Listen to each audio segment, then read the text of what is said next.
Welcome to Series 4, Episode 6 of the Fishing Daily podcast. And in this episode, I am joined by a young fisherwoman called Muireann Kavanagh from Arranmore Island. And she is joined by current candidate for the European Parliament elections, Sinn Féin's Chris MacManus. And we'll be talking about the situation of the closure of the Pollack fishery. And we'll be looking at the effects that this closure is going to have on fishing communities in Arranmore, and especially for young people like Muireann who wants to get into the industry.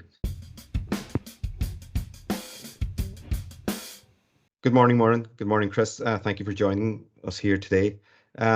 So, Muireann, tell us your story about how you and why you wrote to the Minister for the Marine. Well, I wrote to the Minister of Marine because we were fishing Pollack 2 years before the ban, and then for him to turn around with no evidence at all to ban them, we didn't think was acceptable. So I decided I was going to write to him. You wrote two letters to him. You wrote one before the December time, and you wrote one after in the new year. When did you get your response from the Minister? I believe it was in April time, I believe. I don't have it here in front of me, so I can't tell. And, you know, for yourself as a young person wanting to get into the fishing industry, what sort of effect is this having on you at the moment? Well, the ban's having a huge effect on our boats and Arranmore. So the ban's in Arranmore, there's a lot of boats that are relied on the pollock fishing, and then a lot of the owners are without fresh fish now. And my grandfather's boat, the boat he built, is tied up. The reason they brought in the ban was because ISIS had recommended that there would be a zero TAC for targeted pollock fishing for this year and probably next year as well. Now, for you who's fishing pollock out there, are you seeing this on the fishing grounds? What they're believing that they're seeing? No, from what I can see, the stocks here are very healthy compared to what ICES are saying. There's a pile of fish around here. And Chris, you took Muireann and Neely to the European Parliament in Strasbourg. Now, you got good feedback when you were there. So how important is issues like this in the European community? Well, for me, and I came at it from, I feel very strongly as somebody who lives in the northwest of Ireland, and I'm not part of the fishing community, but I know the importance the fishing community and coastal and island communities play, and I feel really, really strongly about regional imbalance. We've all those issues of lack of infrastructures and rural decline, and then the impacts on the fishing community, especially the inshores who are being faced with over-regulation and one-size-fits-all legislation. So when we heard, and it was through Pierce Doherty, we first had an awareness of Muirann's situation in Arranmore, and we took a dander over there. We were in Donegal, and we took a dander over to see Muireann and Neely. And had a chat with them. We got Muireann a half hour out of school one day, so that pleased her no end. But no, we had a good chat, and when she explained the 2 lines and 6 hooks on the line, and then looking out the window and seeing super trawlers hoovering up all around them, and the injustice, the inconsistency of it. And we kind of were back over in Brussels, and we were talking to the team, and we said, look, we can get up and articulate on the Parliament floor or, in face-to-face meetings with others, but probably nothing would be more powerful than bringing a 14-year-old who wants to tell her own story. And so, we organised and we brought Muireann and Neely and Donna, Muirann's mum, over as well. And it was a powerful visual, a 14-year-old coming to Strasbourg, the centre of all decision making in the European Union, telling her own story, and as I keep on saying to people, speaking truth to power. David versus Goliath.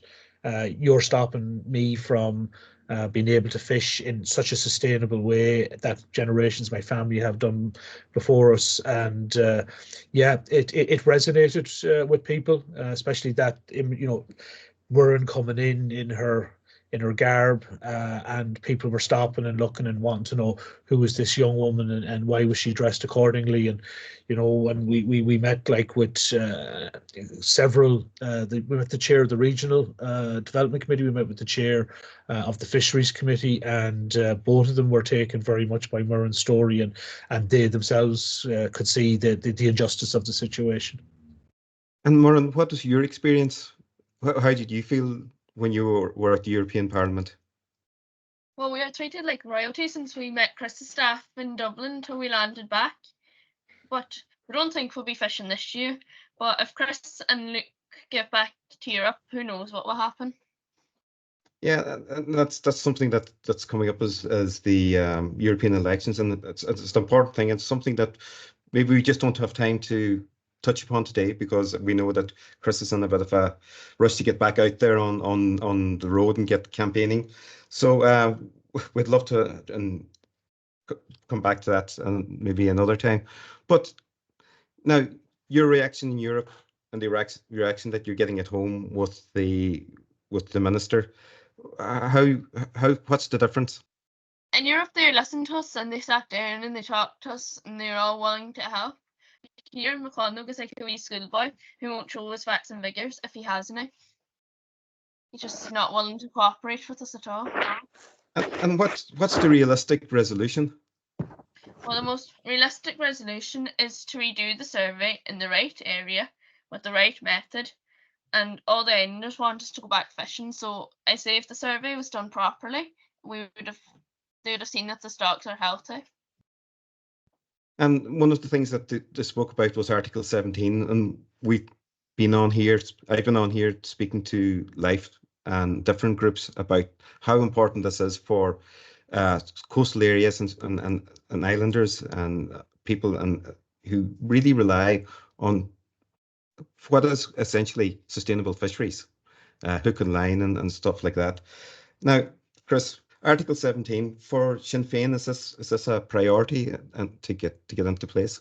Absolutely, and Article 17 is it's very important in regards to addressing the socio-economic needs of coastal and island communities, and the fact that there isn't any sense of here in Ireland the department in any way engaging on it or looking at it as a viable possibility of differentiating between the inshore smaller fishermen and putting them in the same category as those who are the super trawlers.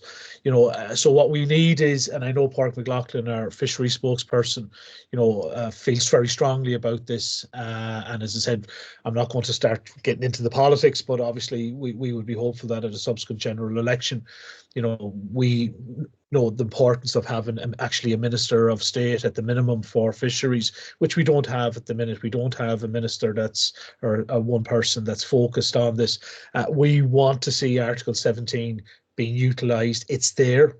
It hasn't in any way been, figuring in the decision-making processes of the Irish of Minister McConalogue in that regard. So it is important. We actually when we were talking to the chair of the PESH committee.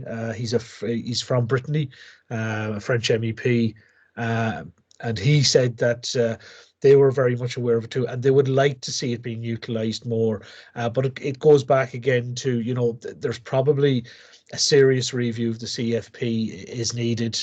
We haven't, there hasn't been one in oh so long, and that's something that we need to prioritise. And Irish MEPs need to be working together and articulating that on behalf of the fishing community here at home. And so that's something. And as I said, Muireann said, people like myself and Ming who have been articulating this, whether we get back in a couple of weeks' time or not is up to the people. But if we do, I'm sure that it's something we would be looking to prioritise.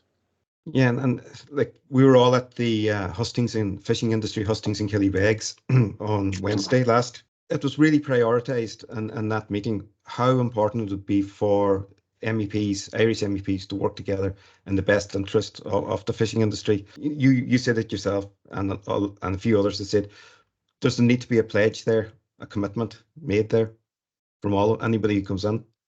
Yeah, I think it's obviously important that obviously the Irish MEPs work together and would find allies amongst other coastal communities throughout the European Union. As I said, there are places like Portuguese MEPs that I've been talking to who are they themselves feel the strain of the over regulations that are there and the one size fits all legislation that comes from Brussels. I think probably though also what's important is there are two other elements that we have to ensure are part of the equation, because 14 Irish MEPs are not going to do it alone. One is we need a government in Ireland that has the back of the fishing community.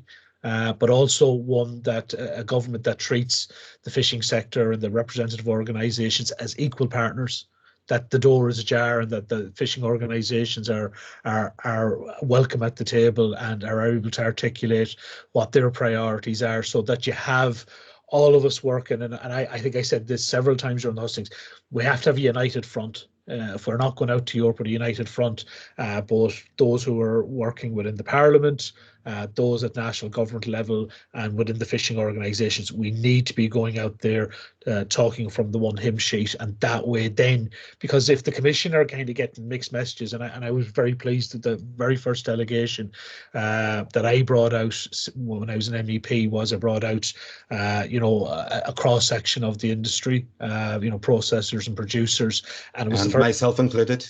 Yourself included.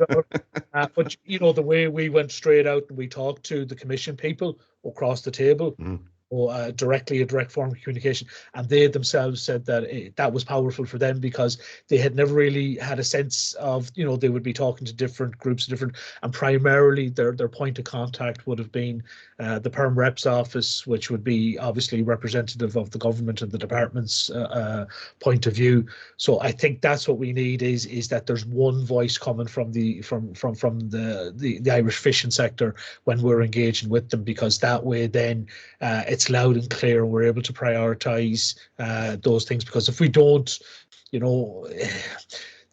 industry is going to just go into, and look, we already know where it's at, and the sense within the fishing community of being despondent and don't feel that people are stepping up and the government is stepping up for them. So let's prioritize and get those things right. Well, let's have that united front, and then let's go out to Brussels and be able to talk about our needs here in Ireland, rather than Brussels telling us what they think we need. Exactly. And Muireann, you must be having your summer holidays now at the moment, are you? Not yet? Not. No, I'm doing junior cert this year. Oh, you've got exams coming up. Oh, so thank you very much for joining us. I know you'll be studying hard for your exams, but the summertime is coming. Something that you love doing is not going to be open to you to do this summer. What is your message to the powers that's out there? What would you want them to do for you? Well, we want them to fight in our corner, like Chris and Ming are doing. We want them to fight in our corner and help us. And hopefully we could be back fishing if they cooperated. Yeah, that's the message. It's a very powerful message. And Muireann, would like to thank you very much for joining us this morning. Chris, thank you for joining us. And it's great pleasure having you both here, because we know it's an important message. Our young people is our future of the industry, and we want to see as many of them staying in it as we can. Thank you. Thank you. Thank you.